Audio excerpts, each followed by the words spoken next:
This is something that does not surprise me, and I'm pretty sure doesn't surprise a lot of people. For those who don't know, um, Meta is making layoffs. That was something that was reported a couple of days ago, and and apparently, Meta's Reality Labs going to be laying off 10% of its staff, and obviously, it's because Meta's lost a lot of money, and reportedly, they've laid off at least 1,500 like staff members from VR Reality Labs, and honestly, at this point, I don't think VR is going to really catch on, especially considering the current climate in relation to like the gaming world and just gaming in general and the cost of gaming. Because the cost of gaming is just too damn expensive. People can't afford virtual reality, let alone a normal video game that's priced anywhere from 70 to $80, depending on what game you get and what game system you get it on. You look at the Meta Quest 3, the headset for VR. That alone is like $500, and the thing is, that's like the price of a console. I think that headset costs more than the Switch too. And the thing is, I think there's a version of the Meta Quest 3 that has more gigabytes. Like the standard edition has 128 gigabytes, and I guess the more advanced model, which has 512 gigabytes, is like $650. And the thing is, no one can afford that. No one wants to pay for it. And I feel like virtual reality is still very niche.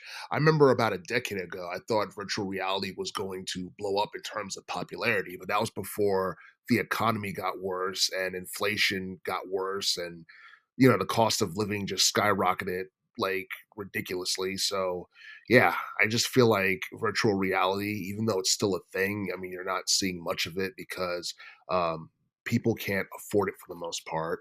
And and it's crazy because you think back at like virtual reality games. There aren't too many memorable ones I can think of off the top of my head. I believe within the past couple of years there was like a Half-Life game that came out. There was a Walking Dead game called Saints and Sinners that came out. I believe there was like a Batman VR game that came out about a decade ago, and it's something that it got mainstream attention, but I'm not exactly sure how well it did in terms of commercial success or anything like that. And the thing is, we were supposed to get a Batman Arkham VR sequel sometime in the future, but the thing is, I believe one of the studios that was supposed to work on that got shut down because I think Meta is shutting down multiple studios due to the fact that they lost so much money over the past couple of years.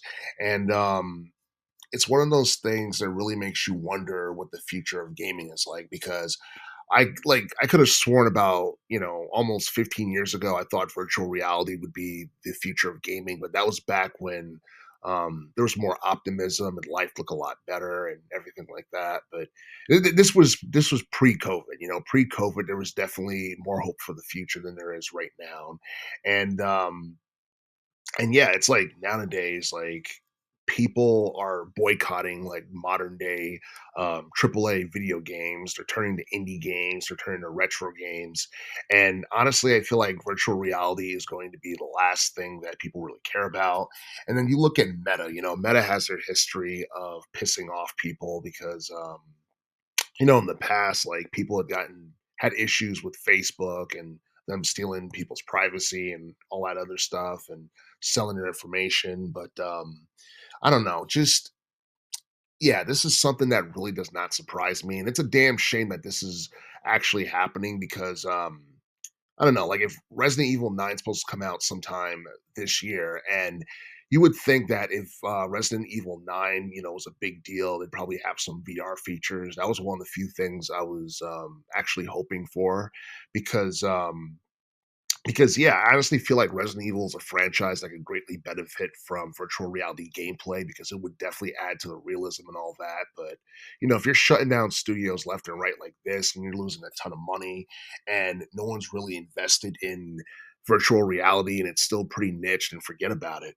because because I don't know, it was revealed not too long ago that Meta's Reality Labs division, they lost over $70 billion since 2020. So obviously, VR is not it. I don't think it ever will be it. And I still feel like virtual reality is still going to end up appealing to a niche audience of gamers for the most part. But yeah, I mean, like, virtual reality, I don't think is something that people are necessarily ready for. I know Nintendo's not too big into like virtual reality or anything like that. And the like PlayStation VR 2, like that's something that people are not really talking about in relation to modern day games. I think people are still content with like standard, video games if it's not a money grab or if it's not riddled with microtransactions or anything like that. But yeah, I honestly am surprised that it took this long for Meta to shut down studios they knew was hemorrhaging millions upon millions of dollars.